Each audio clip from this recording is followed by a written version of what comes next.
तो भाइयों देखेंगे आज हम 2023 सीजन में पूछे गए प्री के क्वेश्चन जिसमें मैथ्स के दूसरा सेट आज देखेंगे और हम इसे इस प्रकार से सॉल्व करने का कोशिश करेंगे जिस प्रकार का यूज हम एक्चुअल एग्जाम में कर सकते हैं। ना तो कोई ऐसा एक्सट्रीम मेथड बताएंगे, कुछ ऐसा ट्रिक जो तूफानी कुछ सॉल्व कर दे, कुछ ऐसा तरीका बताएंगे जिसको मैंने पर्सनल एग्जाम में हॉल में यूज किया है।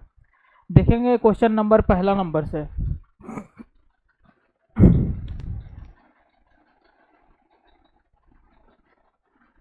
क्वेश्चन नंबर फर्स्ट देखेंगे। क्वेश्चन नंबर फर्स्ट में क्या बोल रहा है? क्वेश्चन नंबर फर्स्ट में बोल रहा है a plus B plus C बराबर 0, तो A cube plus B cube plus C cube का वैल्यू क्या होगा? तो a plus B plus C बराबर जब वैल्यू हो तो हम बराबर 0 हो तो हम पढ़ते हैं जब a plus B plus C बराबर 0 हो तो A cube plus B cube plus C cube का वैल्यू 3 ABC के बराबर होता है। ऐसा फॉर्मूला में हम लोग पढ़ते हैं A cube plus B cube plus C cube बराबर 3ABC। तो इस प्रकार से ये इसका आंसर ये हो जाएगा 3ABC। ये हमारे फार्मूला में पढ़ना होता है। चलेंगे अब दूसरे नंबर सवाल पे। दूसरा नंबर सवाल में क्या बोल रहा है? दूसरा नंबर सवाल में बोल रहा है, दूसरा नंबर एक बहुत ही ज्योमेट्री का एक एवरग्रीन क्वेश्चन है जो हमेशा अक्सर किसी ना किसी सेट में आ ही जाता है। इसमें बोल रहा है एक वृत्त के केंद्र से उसकी 40 सेंटीमीटर लंबी जीवा पर, उसकी 40 सेंटीमीटर लंबी जीवा पर, ये कोई वृत्त है, उसकी 40 सेंटीमीटर कोई लंबी जीवा है, ये कोई 40 सेंटीमीटर लंबी जीवा है, उसके 40 सेंटीमीटर लंबी जीवा पर 15 सेंटीमीटर लंबाई का एक लंब डाला जाता है। यहाँ कोई बिंदु हो गया, 15 सेंटीमीटर लंबाई का एक लंब डाला जाता है। ये हो गया 15 सेंटीमीटर लंबाई का एक लंब डाला जाता है। तो इसमें पूछ रहा है वृत्त की त्रिज्या ज्ञात कीजिए। वृत्त की त्रिज्या यहाँ पे क्या हो जाएगी? वृत्त की त्रिज्या यहाँ पे ये हो जाएगी, वृत्त की त्रिज्या यहाँ पे ये हो जाएगी वृत्त की त्रिज्या।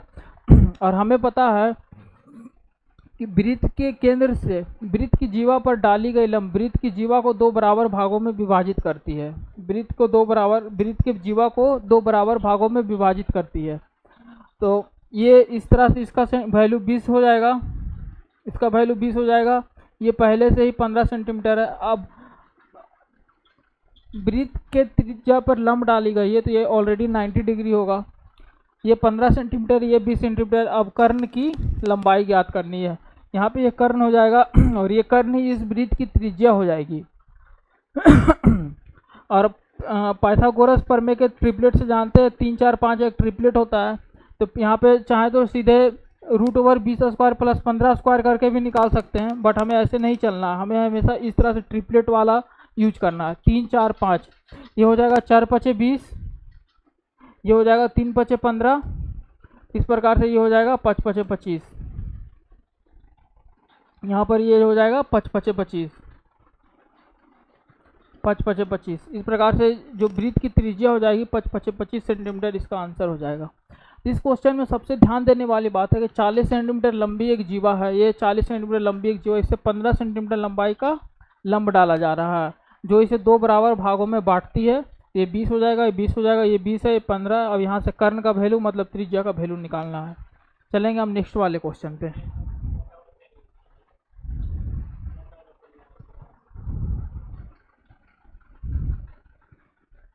चलेंगे हम नेक्स्ट वाले क्वेश्चन पे।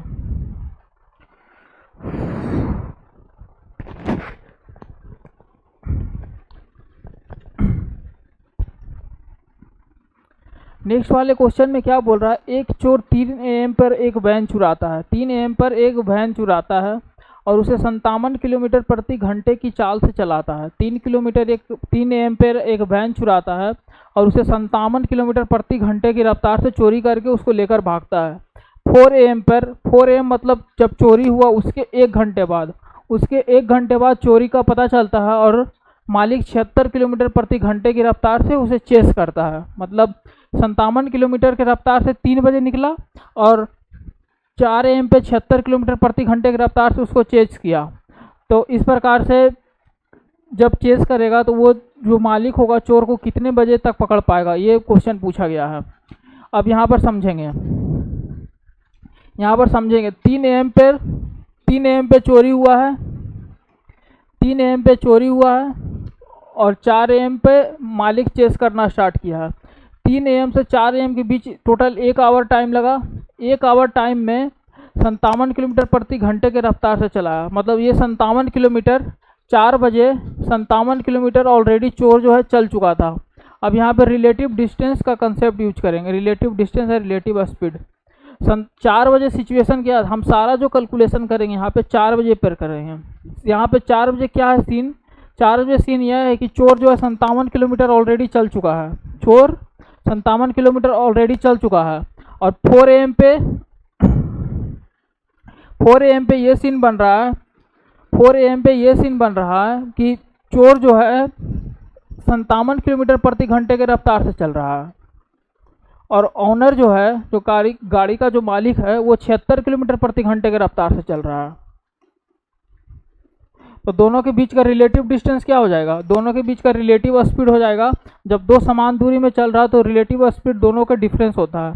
तो 76 माइनस 57 हो जाएगा और दोनों के बीच रिलेटिव डिस्टेंस हो जाएगा 57 किलोमीटर, क्योंकि 3 बजे से लेकर 4 बजे तक जाने में 1 घंटा चोर अकेले चला है। 1 घंटा वो चोर अकेले चला स्टार्टिंग में, तो चोर स्टार्टिंग में 57 किलोमीटर तय करेगा। अब इसको सॉल्व करेंगे। 57/76 माइनस 57 19 दिया 57, तो 3 आवर ही हो जाएगा। मतलब 4 बजे के 3 आवर बाद जो है मालिक जो है चोर को पकड़ लेगा। तो 4 AM पे चेस करना स्टार्ट किया, 3 आवर बाद पकड़ लिया, मतलब 7 AM इसका आंसर हो जाएगा। चलेंगे हम नेक्स्ट वाले क्वेश्चन में।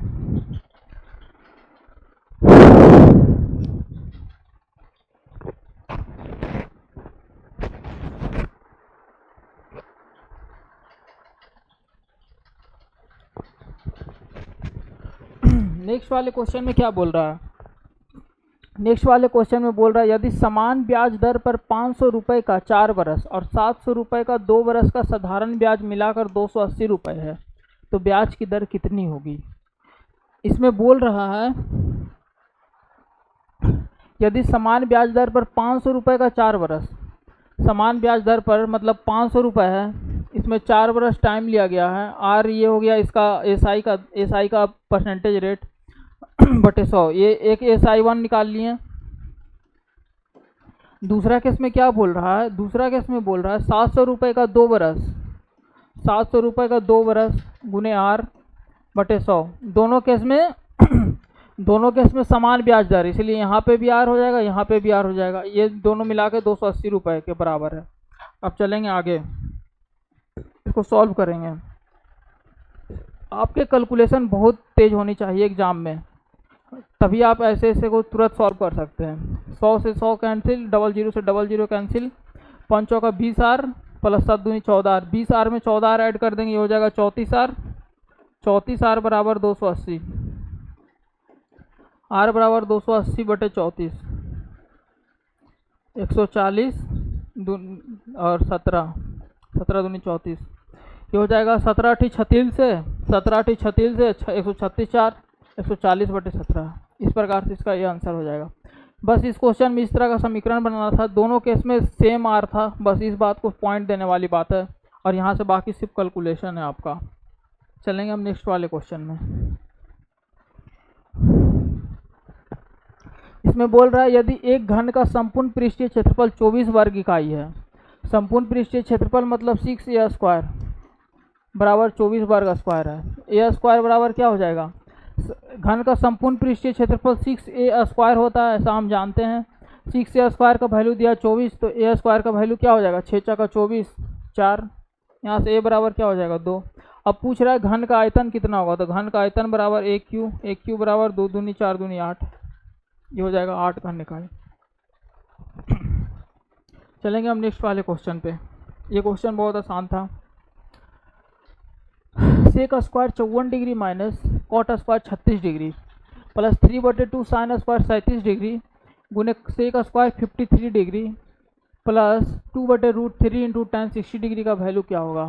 तो सबसे पहले हमें ये पता होना चाहिए, सारे का कॉम्प्लीमेंट्री एंगल पता होना चाहिए। सेक थीटा का होता है cosec theta, cosec 90 degree minus theta. ये मैं आपको जस्ट रिमाइंड करने के लिए बता रहा हूँ, आपको वो ये चीज़ पता होना चाहिए। साइन थीटा बराबर cos 90 degree minus theta tan theta बराबर कॉट 90 डिग्री माइनस थीटा। ये मैं जस्ट आपको रिमाइंडर करने के लिए बताया हूँ। सेक थीटा बराबर cosec 90 degree minus theta, sine theta बराबर cos 90 degree minus theta, tan theta बराबर कॉट 90 डिग्री माइनस थीटा। अब चलेंगे सेक स्क्वायर थीटा एक कॉट स्क्वायर थीटा, इस कॉट को tan में चेंज करेंगे। इस कॉट को tan में क्यों चेंज करेंगे? इस कॉट को tan में इसलिए चेंज करेंगे क्योंकि sec square theta minus tan square theta वाले फॉर्म में आ जाए। Sec square 54 degree minus cot square 36 degree को अगर tan में लिखेंगे तो ये हो जाएगा tan स्क्वायर 54 डिग्री, ये हो गया प्लस 3/2 साइन स्क्वायर 37 डिग्री, और यहाँ पे sec square 53 degree. Sec square 53 को कोसेक के टर्म में लिखेंगे तो कोसेक 90 माइनस 53 हो जाएगा। 90 माइनस 53 बराबर 37 डिग्री, ये हो जाएगा कोसेक स्क्वायर 37 डिग्री, ये हो जाएगा plus 2/√3 plus 2/√3 tan 60 degree. tan 60 degree का मान √3 हो जाएगा, ये हो गया। √3 से √3 कैंसिल, यहाँ sec square theta minus tan square theta, sec square theta minus tan square theta बराबर 1 होता है, ये हो जाएगा 1 प्लस 3/2 साइन स्क्वायर, साइन और कोसेक में मल्टीप्लाई करेंगे 1 हो जाएगा। साइन और कोसेक एक दूसरे का इन्वर्स होता है, ये हो जाएगा 1 प्लस 2। अब इसको ऐड कर देंगे, 2 1 3, 3 प्लस 3/2, 3 दूनी 6, 6 3 9/2, 9/2 इसका आंसर हो जाएगा। चलेंगे हम नेक्स्ट वाले क्वेश्चन में। नेक्स्ट वाला क्वेश्चन एक बहुत ही इंटरेस्टिंग सवाल है जो साथ ही साथ कैलकुलेटिव भी है और इसमें थोड़ा कंसेप्ट का भी यूज है। इसे ध्यान से सॉल्व करेंगे और ऐसे ही क्वेश्चन आपको एग्जाम में आगे लेके जाएगी, आपके रैंक को बूस्ट करेगी। इसमें बोल रहा है 5 महिलाएं 9 लड़कियां 9 दिन में कुल 18,720 रुपये कमाती है। 5 महिलाएं 9 लड़कियां 9 दिन में कुल 18,720 रुपये कमाती है, जबकि 9 महिलाएं और 18 लड़कियां 14 दिन में कुल 52,080 रुपये कमाती है, ये हो गया। और पूछ रहा है कि 12 महिलाएं और 7 लड़कियां मिलकर 13 दिन में कितना रुपए कमाएगी। इस क्वेश्चन में एक मिस्टेक है, यहाँ पे 16 लड़कियां हैं। चलेंगे अब आगे। 5 महिलाएं और 9 लड़कियां 9 दिन में कुल 18,720 रुपये कमाती है। सबसे पहले इस क्वेश्चन का बेसिक कंसेप्ट समझने का कोशिश करेंगे। जो आदमी जितना काम करेगा उसका अर्निंग उतना ही रुपया होगा। ये सबसे बेसिक कंसेप्ट है इस क्वेश्चन का। इसको ऐसे समझ लीजिए, मान लीजिए कोई मजदूर काम कर रहा है और कोई दीवार बना रहा है, तो जो मजदूर जितना ज़्यादा दीवार बना सकता है या जितना ज़्यादा ईंट लगा सकता है वो मजदूर को उतना ज़्यादा रुपया मिलेगा, क्योंकि जो मालिक होता है वो काम दे के पैसा देता है। इस बेसिक कंसेप्ट को समझिए। यहाँ पे वर्क जो है डायरेक्टली प्रोपोर्शनल टू अर्निंग्स होता है। तो एक फार्मूला हम लोग पढ़े थे M1D1/W1 जो वर्क एंड टाइम का बेसिक होता है, M2D2/W2। ये आदमी हो गया, कितना आदमी है, कितना दिन काम किया और कितना वर्क किया। यहाँ पे वर्क नहीं बोल रहा है, वर्क के जगह पे अर्निंग रुपया बोल रहा था। यहाँ पे नीचे में हम रुपया यूज करेंगे। चलेंगे अब आगे, इसको सॉल्व करेंगे। ये मैंने आपको समझाने के लिए बताया, इतना आपको ध्यान में होना चाहिए जब आप वर्क एंड टाइम पढ़ रहे होंगे। तो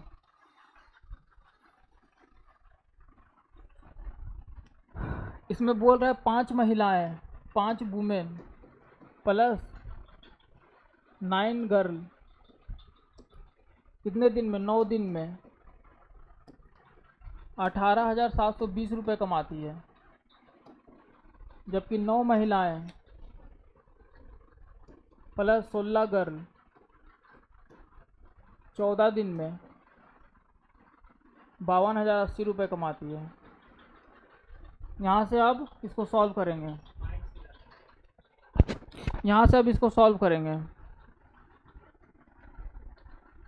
यहाँ से सॉल्व करके W और G के एफिशिएंसी का रेशियो निकालेंगे। ये 0 से ये 0 कैंसिल हो जाएगा। ये 8 से डिविजिबल है, 8 दूनी 16, 8 तिहाई 24, 8 चौका 32, 8 छक्का 48, 8 पचे 40, 8 एकम 1, ये हो गया। 3 2 5 2 4 3 7 2 9 6 5 11 1 12 3 3 से डिविजिबल है। 7 21 8 24। सॉल्व बहुत आराम से करेंगे इसको, एक भी गलती होगा आपका ये क्वेश्चन गलत हो जाएगा। 2 तिहाई 6 17 तिहाई कामन, ये हो गया। 3 तिहाई 9 26 तिहाई 78। 7 दूनी 14 7 तिहाई 21 एक बार में। ठीक है, अब आगे लिखेंगे इसको। 31 को उधर ले जाएंगे, 31 तिहाई 93। 93 इंटू 5W प्लस 9G, ये हो गया बराबर 26। 26 दूना 52, 52 इंटू 9W प्लस 16G। अब इसको करेंगे गुना। 5 तिहाई 15 का 5 बाकी रात में 1, 5 तिहाई 15 का 5 बाकी रात में 1, 9 5 45 1 46 465W प्लस 9 तिहाई 27 के 7 बाकी रात में 2 9 9 81 2 83 837 G बराबर 9 दूनी 18 के 8 बाकी रात में 1, 9 5 45 1 46 468W प्लस 16 दूनी 32 के 2 बाकी रात में 16 से 52 में मल्टीप्लाई कर रहे हैं। 16 दूनी 32 के 2 बाकी रात में 3, 16 5 80 80 3 83 832 जी, ये हो गया। अब इसको और सिंप्लीफाई करेंगे यहाँ से। 465W 468W 465 को इधर कर देंगे, 468 में 465 घट जाएगा, 3W हो जाएगा। 837 में 832 घटा देंगे, 5 हो जाएगा बराबर 5G। देखिए कितना बड़ा समीकरण था, कितना छोटा आंसर इसका आ रहा है। W अनुपात G बराबर 5:3, ये हो गया। अब बोल रहा है इस क्वेश्चन में 12 महिलाएं और 7 लड़कियां मिलकर 13 दिन में कितना रुपए कमाएगी। तो 12 महिलाएं 5 हो गया, 12 इंटू 5 प्लस 7 लड़कियां 7 इंटू 3, कितना दिन काम करती है, 13 दिन काम करती है। कितना रुपए कमाएगी, मान लेते 100 रुपये कमाएगी। इसको इस वाले के बराबर कर देंगे क्योंकि ये टोटल यूनिट ऑफ वर्क हो गया। 5W प्लस 9G, W का वैल्यू कितना है यहाँ पे 5 है, प्लस 9G, G का वैल्यू कितना है 3 है। 5W प्लस 9G गुने 9 बराबर 18,720, ये हो गया।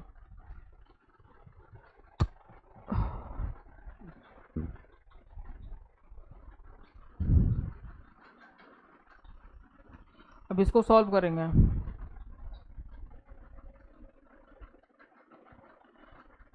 9 दूनी 18, 9 8 72, 2080 हो जाएगा। 9 दूनी 18, 0 से 0 उतर गया, 9 दूनी 18, 0 से 9 8 72, 2080 हो जाएगा। 12 5 60 प्लस 7 21, ये हो जाएगा 81। 12 5 60 7 81, 81 गुने 13, 81 गुने 13 2080 को इधर कर देंगे, 2080 बटे ये x का वैल्यू इसको इधर कर देंगे, 5 5 25, 9 3 27, 27 और 25 52, 52 गुने 9। इसको जो सॉल्व करके मिलेगा वो रिक्वायर्ड ऑप्शन हो जाएगा। इसको इधर कर दिए और इसको इधर कर दिए, x को इधर कर दिए। अब इसको आगे सॉल्व करेंगे। सॉल्व करते समय आपको बिल्कुल ध्यान रखना, एक थोड़ा सा गलती पूरा क्वेश्चन ख़त्म कर देगा, इतना मेहनत बर्बाद कर देगा। और एक चीज़ और है, ये क्वेश्चन का सॉल्यूशन बहुत बड़ा है, थोड़ा कैलकुलेटिव क्वेश्चन है। ऐसे क्वेश्चन आपको जैसे ही देखना है कि बड़ा बड़ा डिजिट 18,720 है, 52,080 है, आपको तुरंत इस क्वेश्चन को स्किप करना है और इसको सबसे लास्ट में सॉल्व करना है। जितना लास्ट में इस क्वेश्चन को सॉल्व करेंगे आप, जितना लास्ट में इस क्वेश्चन को आप सॉल्व करेंगे उतना अच्छा है। पहले आपको इस क्वेश्चन को सबसे पहले स्किप करना है, पहले राउंड में ही। दूसरे राउंड में भी करने वाला क्वेश्चन नहीं है। अगर लास्ट में 5 मिनट जो बचता है उसमें अगर आप इस क्वेश्चन को निकाल सकते हैं तो बहुत अच्छा है। ऐसे ऐसे क्वेश्चन करके ही बच्चे अच्छे रैंक लाते हैं। अब इसको सॉल्व करेंगे।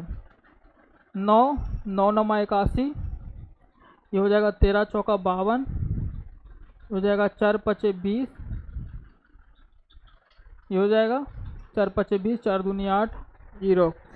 520 में हम 9 गुना करेंगे, ये हो जाएगा 0 9 दूनी 18 का 8 बाकी रहते हैं 9 बजे 45।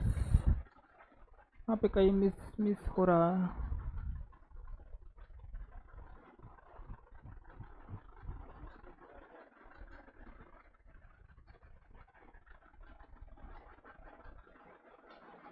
ये हो जाएगा 12 25 60 प्लस 7 21 60 21 81 गुने 13 दिन में मिलकर 13 दिन में कितना रुपए कमाती गुने 13 बटे x। ये हो जाएगा 5 5w 5 5 25 प्लस 9 3 27 25 प्लस 27 बराबर 52 52 इधर आ गया गुने 9। ओ हाँ गलती यहाँ पे हुआ है 9 से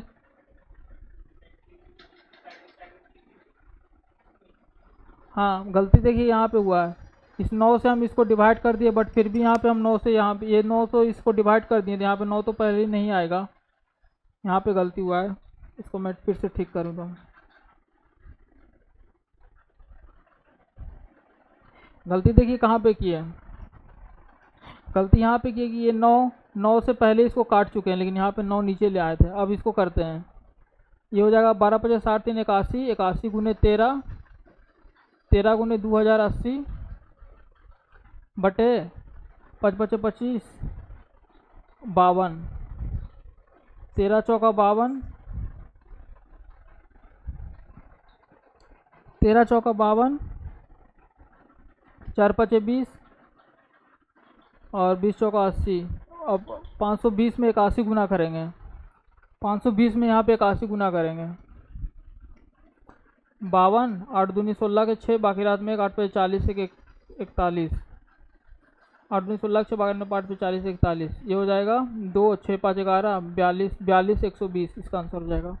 ये हो जाएगा 42 120, ये इसका आंसर हो जाएगा। इस प्रकार से इसको सॉल्व करेंगे। यहाँ कैलकुलेशन में आपको बहुत ध्यान देने की ज़रूरत है, मेरे से भी गलती हो गया।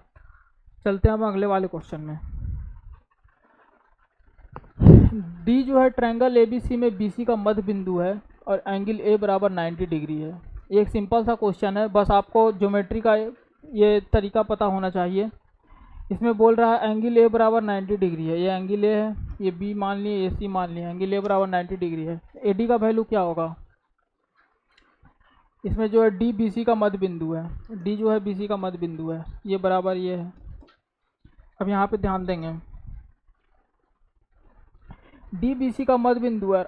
हम पहले ही जानते हैं कि जो त्रिभुज समकोण त्रिभुज का जो कर्ण होता है उसका जो मध्य बिंदु होता है परिवृत्त के केंद्र होता है। परिवृत्त ये हो गया और इसका जो केंद्र होता है, ये जो इसका केंद्र है वो कर्ण की मध्य बिंदु होता है। मतलब ये अब ये क्या हो जाएगा, इस वृत्त की त्रिज्या हो जाएगी, इस वृत्त की त्रिज्या हो जाएगी, इस वृत्त की त्रिज्या हो जाएगी।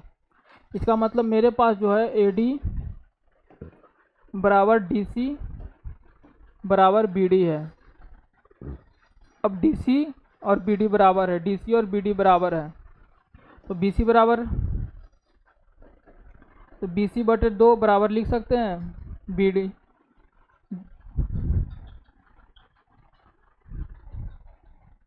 आगे देखेंगे, अब AD बराबर लिख सकते हैं, ये दोनों आपस में DC और BD बराबर है तो इसको लिख सकते हैं BC बटे 2। इस प्रकार से BC बटे 2 ये आंसर हो जाएगा। चलेंगे हम नेक्स्ट वाले क्वेश्चन में। रहीम की वर्तमान आयु उसकी पुत्री सविता की वर्तमान आयु की 5 गुना है। रहीम का जो वर्तमान आयु है उसकी पुत्री सविता की वर्तमान आयु का 5 गुना है। अब से 7 वर्ष बाद रहीम की आयु सविता की आयु की 3 गुनी हो जाएगी। अब से 7 वर्ष बाद रहीम की आयु सविता की आयु की 3 गुनी हो जाएगी, ये 3 गुना हो जाएगा। अब इसको समझेंगे, यहाँ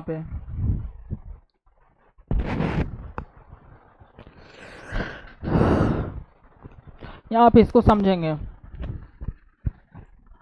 देखिए ये जो बता रहा है वो 7 साल बाद का बता रहा है। 7 साल बाद जो है दोनों का रेशियो 3:1 हो जाएगा।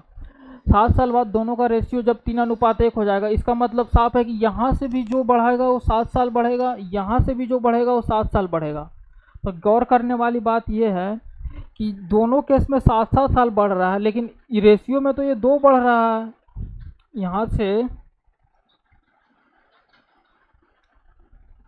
यहाँ से जो है रेशियो में, तो ये रेशियो में कितना बढ़ रहा है, दोनों केस में तो 7-7 साल बढ़ रहा है, लेकिन रेशियो में 2 बढ़ रहा है, ये 0 बढ़ रहा है। तो ऐसे तो इक्वलाइज नहीं ना होगा। 7 साल इधर बढ़ रहा है, 7 साल इधर बढ़ रहा है, लेकिन रेशियो में 2 और 0 से बढ़ रहा है। इसलिए यहाँ पर क्या करेंगे कि रेशियो को समान रूप से बढ़ाने का कोशिश करेंगे। अब इसके लिए डिफरेंस सेम करते हैं। अब देखिए डिफरेंस सेम कैसे करते हैं। 5:1 हो गया, 3:1 हो गया, ये हो गया रहीम हो गया, ये हो गया उसकी पुत्री सविता। डिफरेंस सेम करने के लिए सबसे पहले 3 में से 1 का कितना डिफरेंस है, 2। 5 में से 1 का कितना डिफरेंस है, 4। 4 को इसमें गुना करेंगे, 2 को इसमें गुना करेंगे, क्रिस क्रॉस करेंगे, 2 दूनी 4, ये कैंसिल हो जाएगा। ऊपर वाला हो जाएगा 5:1, 2 नीचे गुना हो जाएगा, 3 दूनी 6, अब 2। अब देखिए यहाँ पे, यहाँ से कितना बढ़ रहा है, 1 बढ़ रहा है, यहाँ से कितना बढ़ रहा है, 1 बढ़ रहा है, और टोटल कितना बढ़ रहा है, 7 साल बढ़ रहा है। मतलब 1 का वैल्यू कितना हो जाएगा, 7 साल। अब क्या बोल रहा है क्वेश्चन में ये बोल रहा है कि रहीम की वर्तमान आयु कितनी होगी। तो रहीम की वर्तमान आयु ये है, 1 का वैल्यू 7 साल है, तो 5 का वैल्यू कितना हो जाएगा, 5 का वैल्यू 35 साल हो जाएगा।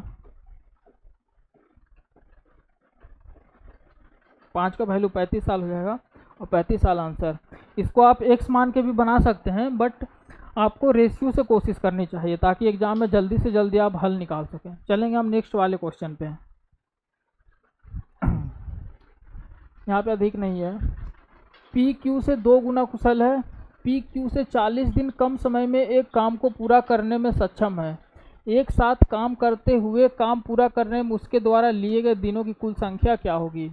सबसे पहले ये देखना है यहाँ पे P जो है Q से 2 गुना सक्षम है। इसकी एफिशिएंसी जो हो जाएगी, काम करने की जो एफिशिएंसी हो जाएगी 2:1, ये हो गया। अब एक चीज़ यहाँ पे समझना है, क्या समझना है, जो व्यक्ति जितना ज़्यादा एफिशिएंट होगा, जिसमें काम करने की क्षमता जितना ज़्यादा होगी, वो उतना कम दिन लेगा। मतलब ये इसमें जो डेज जो टाइम लिया जाएगा, डेज जो लिया जाएगा, ये यदि 2:1 में एफिशिएंसी है तो डेज इसका जस्ट अपोजिट होगा, क्योंकि जितना ज़्यादा आदमी काम करेगा दिन उतना ही कम लेगा। तो डेज जो है 1:2 हो जाएगा। यहाँ पे समझ में आ गया होगा आपको। अब क्या बोल रहा है, पी क्यू से 40 दिन कम समय में काम पूरा करता है। रेशियो में कितना कम काम पूरा कर रहा है, रेशियो में 1 कम काम कर रहा है, 1 कम दिन में काम कर रहा है। तो 1 का वैल्यू क्या हो जाएगा, 40। तो पी का वैल्यू क्या हो जाएगा, 40 दिन, 40 दिन हो जाएगा। क्यू का वैल्यू क्या हो जाएगा, 40 दूनी 80 दिन हो जाएगा। उसके द्वारा दिए गए दिनों की कुल संख्या कितनी हो जाएगी। अब इसको निकालेंगे, यहाँ पे दोनों का एलसीएम क्या हो जाएगा, 80। 40 दूनी 80, 80 कम 1। अब इसको बराबर करेंगे, 80/3 हो जाएगा। पूछ रहा है कि इसका अप्रॉक्स वैल्यू कितना हो जाएगा आंसर। तो 27/81, 27 ये आंसर हो जाएगा। ये बहुत सिंपल सा क्वेश्चन है, बस आपको ये फंडा पता होना चाहिए, जितना एफिशिएंसी होता है उसका जस्ट रेसिप्रोकल उसके द्वारा लिए गए दिन होता है। चलेंगे हम नेक्स्ट वाले क्वेश्चन में। नेक्स्ट वाला क्वेश्चन एक ग्राफ का एक क्वेश्चन है, पाई चार्ट का एक क्वेश्चन है।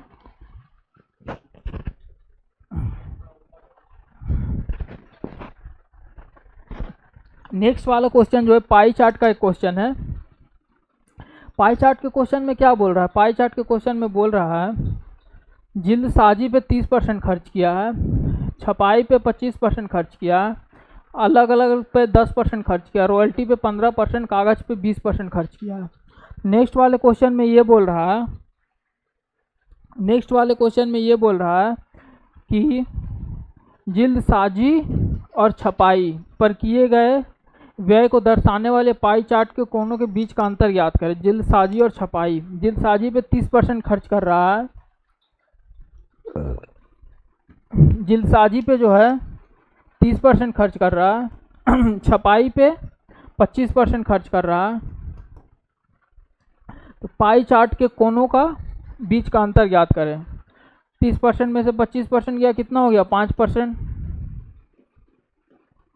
ये परसेंटेज में दोनों का डिफरेंस हमको इतना मिल गया, जिलसाजी और छपाई के बीच का अंतर।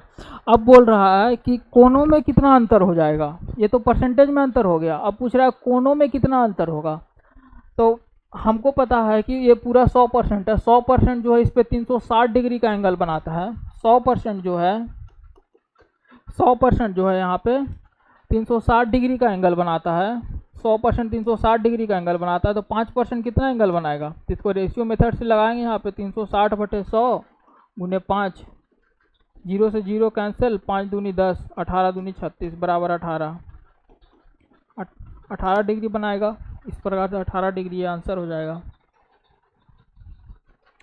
आपको अगर एग्जाम में निकालना है तो सीधे आपको इतना नहीं लिख के सीधे आपको ये वाला पार्ट लिखना है। अगर आपका माइंड शार्प है या फिर आप बहुत ज़्यादा प्रैक्टिस मॉक किए होंगे तो आप सीधा ये वाला लिख के सीधे आंसर निकालेंगे। इतना मैंने सिर्फ समझाने के लिए बताया है।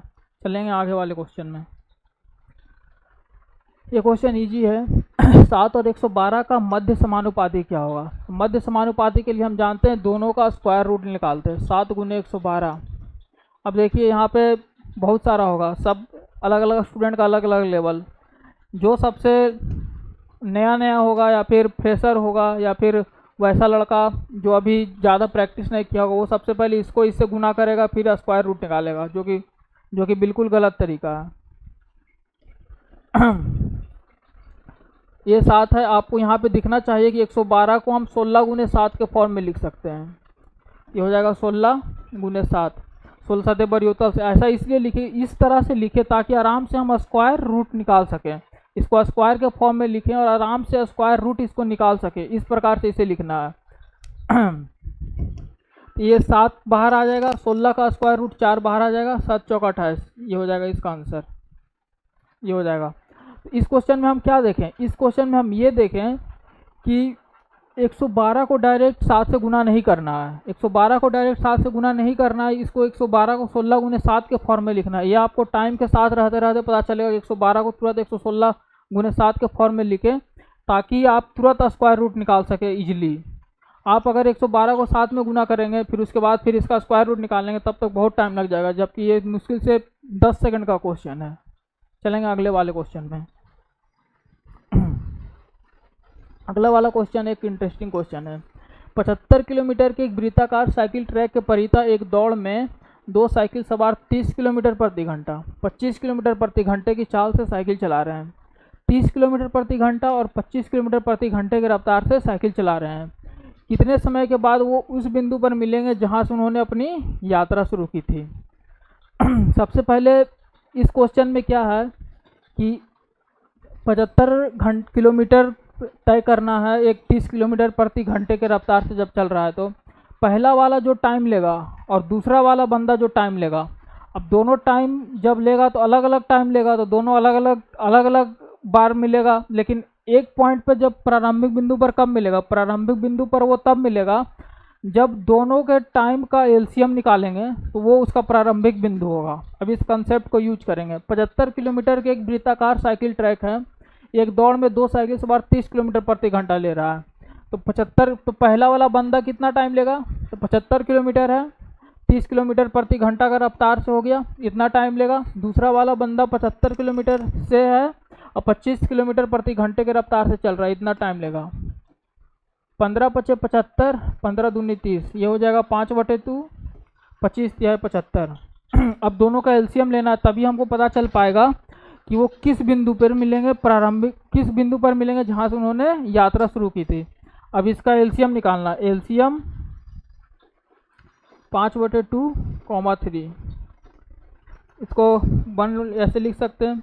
अब हम जानते हैं अगर भिन्न का एलसीएम निकालना हो तो ऊपर वाले का एलसीएम होता है, इसको ऐसे लिख देंगे, ऊपर वाले का एलसीएम होगा, एलसीएम 5,3 अंश का एलसीएम हो जाएगा और हर का एचसीएफ हो जाएगा, एचसीएफ 2,1।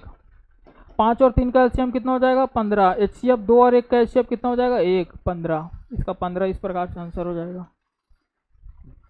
तो बस इस कंसेप्ट को समझना है कि पहले टाइम निकालना है फिर टाइम का एलसीएम निकालना है। चलेंगे नेक्स्ट वाले क्वेश्चन में।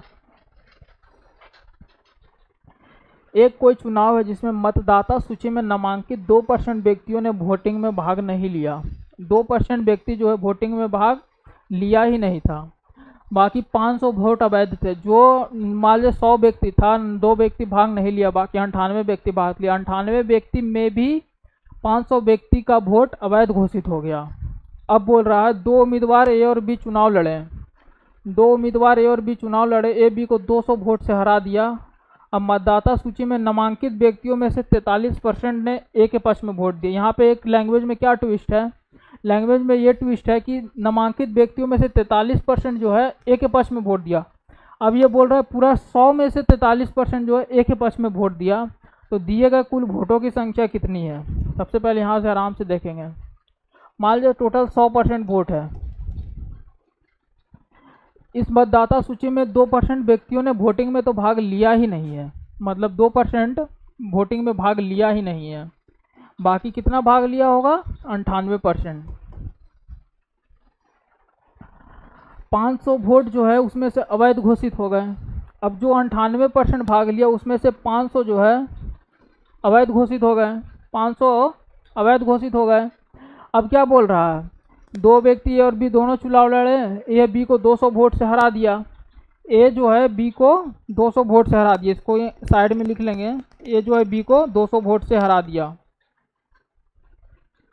अब बोल रहे यदि मतदाता सूची में नामांकित व्यक्तियों में से 43% ने ए के पक्ष में वोट दिए, ए को कितना वोट मिला? 43%। टोटल 100% था, उसको 43% मिला। टोटल वोट कितना पड़ा? 98% माइनस 500। अब यहाँ से देखिए समीकरण कैसे बनाएंगे। बी के लिए कितना वोट हो जाएगा? टोटल वोट इतना पड़ा, ए को इतना मिला, मतलब बी को 98% माइनस 500 माइनस 43%, ये हो जाएगा बी के लिए वोट। बी के लिए वोट कैसे निकालें? टोटल 98% माइनस 500 टोटल वोट पड़ा, इसमें से ए का वोट घटा दिए तो बी को इतना वोट पड़ा। अब क्या बोल रहा है, ए बी को 200 से ए बी को 200 से हरा देता है, तो ए का वैल्यू कितना हो जाएगा? 43%। बी का वैल्यू कितना हो जाएगा? माइनस 98%। यहाँ से माइनस बी में इसको घटा रहे हैं, माइनस 98% प्लस 500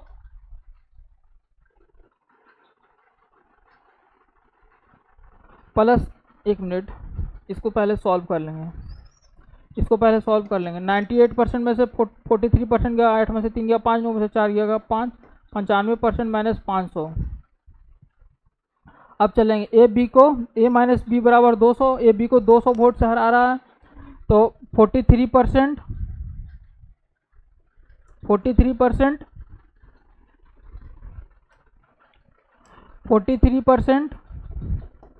माइनस 55% प्लस 500 बराबर क्या हो जाएगा? ए से बी को घटा दिए बराबर 200। 43 में से 55 गया, कितना बचेगा? 12%। 12% उधर कर देंगे ताकि पॉजिटिव हो जाए। 12% बराबर 300। तो यहाँ से जो आ जाएगा 1% का वैल्यू 12, 25 से 300, 1% का वैल्यू 25 आ जाएगा। 12 से 25 बार में कट जाएगा। फिर अब क्या बोल रहा है, डाले गए कुल वोटों की संख्या कितनी है। इसमें ये नहीं पूछ रहा है कि टोटल नामांकित वोट कितना है। बहुत सारे यहाँ पे क्या करेंगे, 100 मल्टीप्लाई कर देंगे, नहीं, टोटल नामांकित वोट नहीं पूछ रहा है। इसमें ये पूछ रहा है कि डाले गए कुल वोटों की संख्या कितनी। तो डाला गया कुल वोट तो 98% था, ना कि इसमें 500 घटाना। 500 इसलिए नहीं घटाना क्योंकि 500 भी डाला हुआ वोट था, भले अवैध घोषित हो गया। तो 98% का वैल्यू निकालेंगे। 1% का वैल्यू इतना है, तो 98% का वैल्यू क्या हो जाएगा? 98 गुने 25। आपको 1 से 30 तक का टेबल याद होना चाहिए CGL के लिए। तो 98 में 25 गुना करेंगे, 25 8 200, बाकी रात में 20, 25 नंबर 225, 225 20, 245, 2450 इसका आंसर हो जाएगा, 2450। चलेंगे नेक्स्ट वाले में। 4 महिलाएं या 6 लड़के एक कार्य को समान दिनों में पूरा कर सकते हैं। 4 महिलाएं या 6 लड़के एक कार्य को समान दिन में पूरा कर सकते हैं। एक लड़का इसे 60 दिन में पूरा करता है, एक लड़का इसे 60 दिनों में पूरा करता है। प्रतिदिन एक साथ मिलकर कार्य करते हुए 5 महिलाएं उसी कार्य को कितने दिनों में पूरा करेगी? पहले यहाँ पे ये 4 महिलाएं जितनी काम करती है उतना ही काम 6 लड़के करते हैं। तो सबसे पहले 4 वुमेन जो है 6 बॉयज के बराबर है इनके वर्क एफिशिएंसी। यहाँ से W और B का रेशियो क्या मिल जाएगा? 3 दूनी 6 और 2। अब बोल रहा है एक लड़का इसे 60 दिनों में पूरा करता है। एक लड़का, यहाँ से समीकरण बनाएंगे, एक लड़का इसे 60 दिनों में पूरा करता है। तो बोल रहा है एक साथ मिलकर काम करते हुए 5 महिलाएं उसी कार्य को कितने दिनों में पूरा करेगी? 5 महिलाएं कितने दिनों में पूरा करेगी? 5 महिलाएं वुमेन कितने दिनों में पूरा करेगी? मान लीजिए T दिन में पूरा करेगी। बॉय का 2 गुने 60, 5 वुमेन का 3 गुने T, 5 तिहाई 15, 15 चौका 60, T बराबर 8 डेज। T इसका 8 डेज वैल्यू हो जाएगा। चलेंगे हम नेक्स्ट वाले क्वेश्चन में।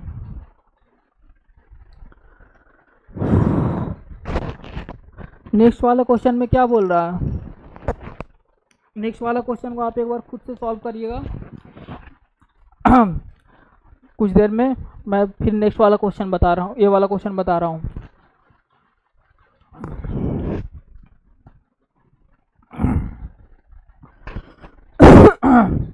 नेक्स्ट वाले क्वेश्चन में बोल रहा है कि ABC और PQR जो है 2 सर्वांगसम त्रिभुज है। ABC और PQR जो है 2 सर्वांगसम त्रिभुज है जिसमें एंगल A और एंगल P जो है 90 डिग्री है। एंगल A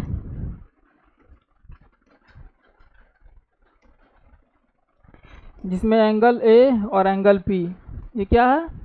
90 डिग्री है। अब क्या बोल रहा है? BC बराबर 13 सेंटीमीटर,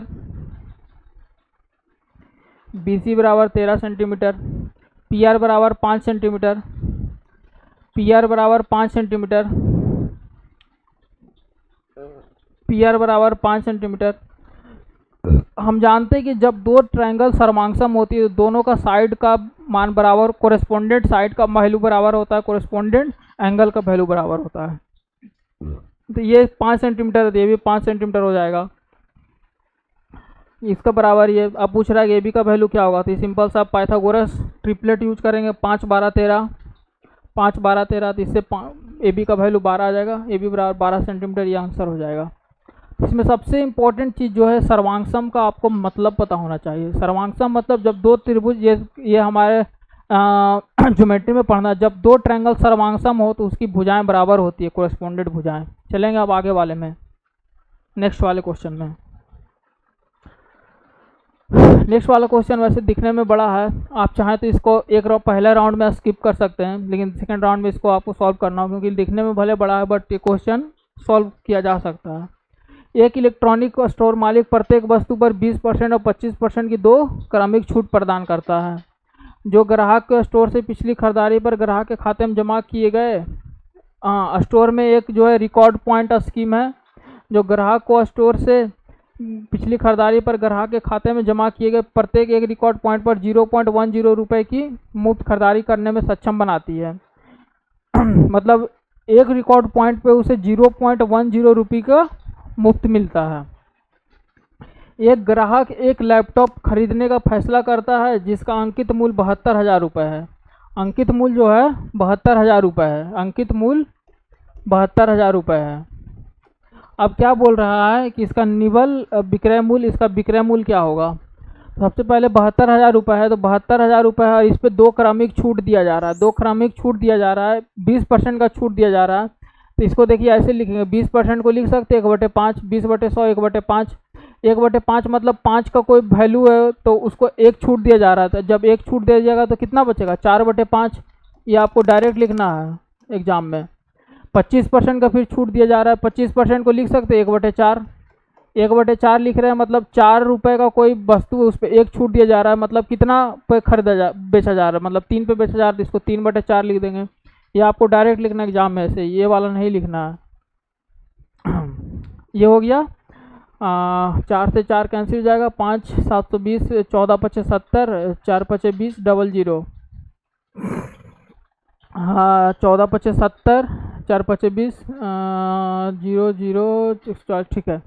144, 14,400 में 3 गुना करेंगे, 0 0 4 × 12 के 2 बाकी में 14 × 42 1 43 400 3200 ये हो गया। अब क्या कह रहा है यहाँ पे, रिकॉर्ड पॉइंट वाला कंसेप्ट समझना है। रिकॉर्ड पॉइंट, एक रिकॉर्ड पॉइंट पे उसे 0.10 रुपये मुफ्त मिलता है, तो इसके पास टोटल 2850 रिकॉर्ड पॉइंट है। इसके पास टोटल 2850 रिकॉर्ड पॉइंट है। एक रिकॉर्ड पॉइंट पर 0.10 रुपये का छूट मिलता है, तो इसके पास 2850 रिकॉर्ड पॉइंट है, तो 2850 रिकॉर्ड पॉइंट पे इसको कितना रुपए की छूट मिलेगी, 0.1 बराबर 285 रुपये का। मतलब ऑलरेडी 2 क्रमिक छूट मिलने पर इसका जो वैल्यू हो गया 43,200 रुपये हो गया। अब इसमें से 285 रुपये इसको और छूट मिल गया, तो 43,200 में 285 घटा देंगे,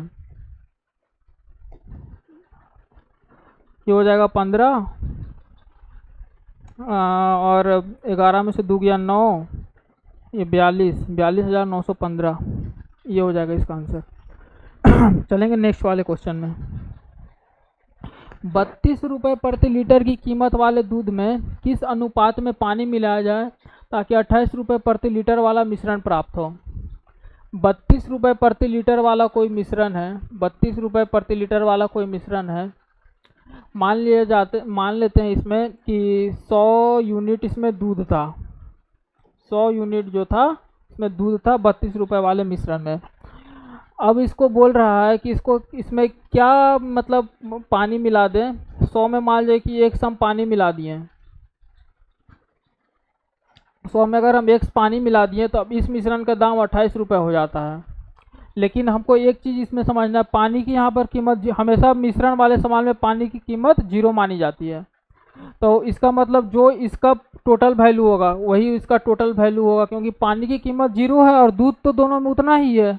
तो दोनों का वैल्यू बराबर हो जाएगा 3200 बराबर 2800 प्लस 28x। यहाँ से 28x बराबर हो जाएगा 400, x बराबर 400 बटे 28, 100 चौका 4 7 चौका 28। पहले से दूध कितना था, 100 था, पानी कितना आया 100 बटे 7, मतलब 7:1 इसका हो गया दूध, और पानी का अनुपात हो गया 7:1 होना चाहिए मिक्सचर में। अब इसमें क्या बोल रहा है कि किस अनुपात में पानी मिलाया जाए। यहाँ पे देखिए लैंग्वेज ट्विस्ट है, यहाँ पे जो आया दूध और पानी का अनुपात आया, लेकिन इसमें पूछ रहा है किस अनुपात में पानी मिलाया जाए। तो पानी किस अनुपात में मिलाया जाएगा, 1:7 में मिलाया जाएगा पानी, क्योंकि 7 दूध है तो पहला 1 आएगा, तो 1:7 में मिलाया जाएगा। इस प्रकार इसका आंसर 1:7 हो जाएगा। चलेंगे हम नेक्स्ट वाले क्वेश्चन में। नेक्स्ट वाला क्वेश्चन बोल रहा है x का वैल्यू जो है 3 है, y का वैल्यू जो है -4 है, 64x³ plus 38x² y plus 20xy² plus y³ का वैल्यू क्या होगा। तो इस क्वेश्चन में सबसे पहले 64x³ प्लस 38x² y, ये क्वेश्चन बिल्कुल कैलकुलेशन पे बेस्ड है और आपका कैलकुलेशन इसके लिए बहुत स्ट्रांग होनी चाहिए। आप वीडियो पॉज करके यहाँ पे इसको सॉल्व करने का कोशिश करिएगा। हम आगे बता रहे हैं 64x³ plus 38x² y plus 20xy² 20xy² plus y³ का वैल्यू क्या होगा। देखिए सबसे पहले इस क्वेश्चन में आप अगर एग्जाम में अगर ये क्वेश्चन आ जाए, सबसे पहले आपको ये देखना है कि क्या इसको a प्लस बी का होल क्यू के रूप में लिख सकते हैं, या a³ माइनस bq के फॉर्म में लिख सकते हैं, या a माइनस बी का होल क्यू के रूप में लिख सकते हैं। लेकिन ऐसा कुछ भी नहीं है।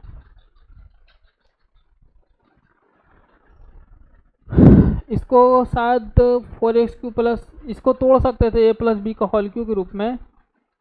4x³ प्लस 4x 3 4 चौक 16, नहीं तोड़ सकते इसको। a प्लस बी का होल क्यू के रूप में कैसे पता चला, ये तो 4x का होल क्यू हो जाएगा, 4x का होल क्यू हो जाएगा प्लस y का होल क्यू हो जाएगा, लेकिन 3x² बाय 4 चौक 16 तो 48 आ जाएगा, जबकि यहाँ पे 38 है, तो इसको नहीं तोड़ सकते हैं। तो अब इसको सिंपलीफाई करने का कोशिश करेंगे सीधे कॉमन लेकर, ताकि ज़्यादा कैलकुलेशन नहीं करना पड़े। दोनों से कितना कॉमन ले लेंगे, 2x² कॉमन ले लेते हैं, तो ये कितना हो जाएगा 16x, 16 दूनी नहीं नहीं नहीं नहीं नहीं, ये हो जाएगा 32x, 32 दूनी 64x³ प्लस 19y, 19 दूनी 38x² y प्लस इससे ले लेंगे y² common 20x plus y। अब सॉल्व करने में आसानी हो जाएगी। बराबर देखते हैं 2x², x का वैल्यू 3 है, 3 3 9, 9 दूनी 18 इंटू 32x 4, 32 में से 4 गुना कर देंगे, 4 दूनी 8, 4 3 12, 128, ये माइनस में हो जाएगा 32 चौक प्लस नहीं 32x, x बराबर 3, 32 3 96, 96 प्लस 19y, 19 में से 4 गुना कर देंगे 76 माइनस 76 प्लस y² 4 चौको 16, 20x 20 3 60 माइनस 4 18, 96 में से 76 गया, ये हो जाएगा 20, 18 दूनी 36, 96 में से 76 गया 20, 18 दूनी 36, 360 प्लस 60 में से 4 गया 56, 16 में 56 गुना करेंगे, 16 में 56 गुना करें, 16 छक्का 96 के 6 बाकी रात में 9, 16 5 80 9 89 896। अब इसको ऐड करेंगे 6 9 6 15 के 5 बाकी रात में 1 8 3 11 1 12 1256। इस प्रकार से 1256 आंसर हो। ये सीधा कैलकुलेशन पे बेस्ड क्वेश्चन है, आपके कैलकुलेशन बहुत तेज होनी चाहिए। मैंने बोला था आपको वीडियो पॉज करके सॉल्व करेगा, आप अपना आंसर मिला के देखिएगा कि आ रहा है या नहीं। चलेंगे नेक्स्ट वाले क्वेश्चन में। नेक्स्ट वाला क्वेश्चन सिंप्लीफिकेशन पे बेस्ड है। अब इसको सॉल्व करेंगे। इस टाइप के क्वेश्चन को सॉल्व करने के लिए आपको बहुत ही ज़्यादा टेंशन देने की ज़रूरत है, क्योंकि इसमें एक थोड़ा सा गलती है। बहुत बेसिक लेवल का क्वेश्चन, आप तीसरे चौथे क्लास से इसको सॉल्व कर रहे होंगे, लेकिन आपको थोड़ा सा इसमें गलती, आप पूरा क्वेश्चन ले डूबेगा। सबसे पहले बोर्ड मास के रूल में पता है, पहले का से करते हैं, फिर भाग मतलब डिवीजन करते हैं, फिर गुना करते हैं, फिर प्लस। ये तो बेसिक रूल है, हर कोई जानता है। इसको कैसे सॉल्व करेंगे? 5 चौका 20 चौक 24/5, ये हो गया 24/5 भागा 5 का पहले इसकी क्रिया करते हैं, इसका तो 5 से 5 कैंसिल हो जाएगा, भागा 3 हो जाएगा, प्लस इसको 100 उतार देंगे यहाँ से, ये हो जाएगा 24/5 भागा गुने 1/3 प्लस इसको बाकी उतार देंगे, 3 8 24, ये हो जाएगा 8/5 8/5 प्लस इसको यहाँ से लिखेंगे 4/5 गुने 3/10 4/5 गुने 3/10 माइनस 1/5 2 दूनी 4 5 दूनी 10 8/5 प्लस 3 दूनी 6/25 माइनस 1/5, यहाँ से 25 5 5 25 8 5 40 प्लस 6 माइनस 5 5 25 बराबर 41/25। 41/25 किस ऑप्शन में? ये नहीं है, ये नहीं है, 5 का 9/5 ये नहीं है, 25 16 41/25 ये। इस प्रकार से 41/25 ये आंसर हो जाएगा। चलेंगे नेक्स्ट वाले क्वेश्चन में। नेक्स्ट वाला क्वेश्चन पाई चार्ट पे बेस्ड एक क्वेश्चन है। इसमें बोल रहा है कि 6 गाँव की जनसंख्या ABCDEF जो भी है उसमें परसेंटेज वाइज डिस्ट्रीब्यूट है। अब इसमें बोल रहा है गांव डी की जनसंख्या जो है 10,500 है, तो गांव ए की जनसंख्या निकालना है। रेशियो मेथड यूज करेंगे। गांव डी का वैल्यू 8% है। 8% का वैल्यू कितना है? 10,500। 10,000 गांव डी की जनसंख्या 10,500 है, तो इसमें बोल रहा है कि गांव ए की जनसंख्या कितनी थी? ए की जनसंख्या 12%। 12% का वैल्यू निकालना है, तो 10,500 बटे 8 गुने 12 ये हो जाएगा। ये हो जाएगा गांव ए की जनसंख्या जो कि क्वेश्चन में पूछ रहा है। अब इसका सॉल्व करेंगे, आंसर निकालेंगे। 2 चौका 8 3 चौका 12 ये हो गया। 2 से इसको काटेंगे, 2 से इसको काटेंगे, 2 पचे 10 25। अब इसको गुना करेंगे, 3 से 5250 गुना करेंगे। 0 5 15 5 बाकी रात में 1 3 दूनी 6 1 7 और 5 15 15,750 15,750। ये सब सारा जो कैलकुलेशन है ना, सारा कैलकुलेशन का खेल है। आपका कैलकुलेशन बहुत स्ट्रांग होना चाहिए एग्जाम में। चलेंगे नेक्स्ट वाले क्वेश्चन में। नेक्स्ट वाले क्वेश्चन में क्या बोल रहा है, एक्स और वाई जो है एक कार्य को क्रमशः 9 दिन और 36 दिनों में पूरा कर सकते हैं। एक्स जो है किसी काम को 9 दिन में पूरा करता है, वाई जो है उसी काम को 36 दिन में पूरा करते हैं। अब क्या बोल रहा है, वो बारी बारी से एक एक करके एक एक दिन कार्य करते हैं और एक्स कार्य करना शुरू करता है संपूर्ण कार्य।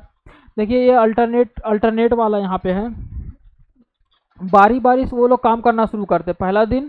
पहला दिन एक्स करता है, दूसरा दिन वाई करता है, फिर एक्स करता है, फिर वाई करता है, एक्स करता है, वाई करता है। इस प्रकार से वो बारी बारी से अपना काम करते हैं। अब समझेंगे यहाँ पे 9 36 इसका एलसीएम निकालेंगे, जैसे वर्क काम में यूज करते हैं हम लोग। 9 चौका 36, ये एक्स का हो जाएगा 36 एकम 36। अब एक एक दिन कर्ज के कार्य करते हैं, दोनों एक एक दिन कर्ज के कार्य करते हैं।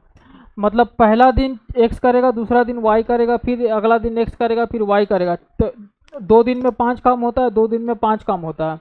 अब हमको टोटल कितना काम करना है, यहाँ पे टोटल 36 काम करना है। तो एक दिन में 2 दिन में 5 काम होता है, 5 काम होता है, तो 6 दिन में कितना काम हो जाएगा,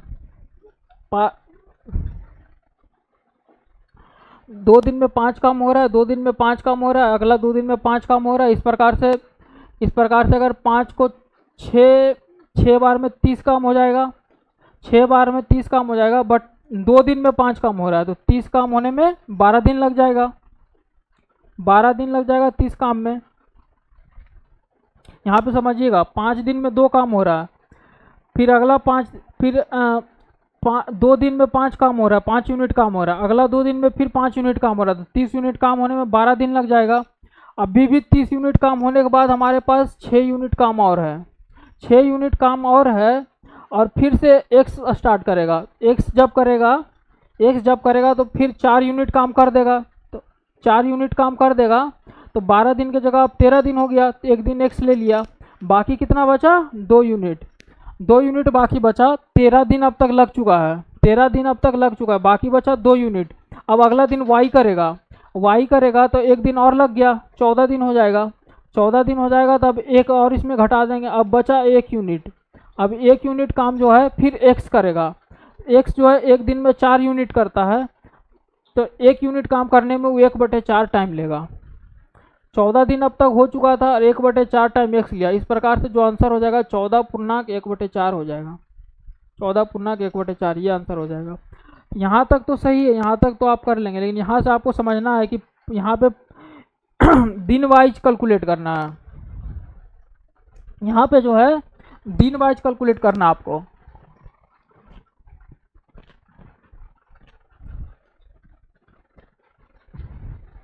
यहाँ पर जो है आपको दिन वाइज कैलकुलेट करना है। 5 दिन में 2 काम, 5 यूनिट काम 2 दिन में किया, 5 यूनिट काम 2 दिन में किया, तो 12 दिन में इस प्रकार से 30 यूनिट काम कर लिया। बाकी बचा 6 यूनिट। 6 यूनिट जब एक्स करेगा तो 4 यूनिट कर लेगा, तो हो गया 13 दिन। फिर बचा 2 यूनिट, फिर वाई 1 यूनिट कर लेगा तो फिर 14 दिन हो गया, फिर बचा 1 यूनिट। अब 1 यूनिट करने के लिए 4 यूनिट काम एक दिन में करता है, तो 1 यूनिट करने के लिए 1/4 दिन लेगा। इस प्रकार से 14.1/4 इसका आंसर हो जाएगा।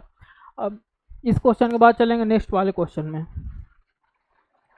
एक दुकानदार जो है 1 केजी बाट के स्थान पे 940 ग्राम बाट का उपयोग करता है और वजन का उपयोग करने के बाद वह माल 4% लाभ पर बेचता है, तो लाभ प्रतिशत निकालना है। इसको सीधा सीधा रेशियो मेथड से सॉल्व करेंगे।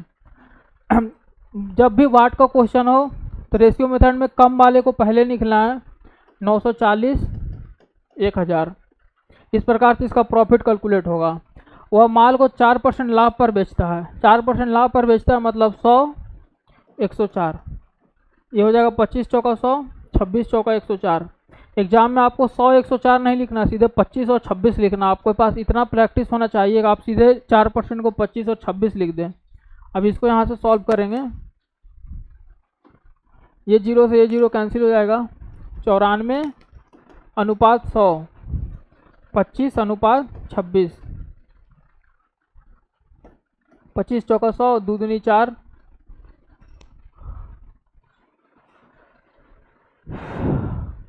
47 दूनी 94, 13 दूनी 26, नहीं गलती हुआ,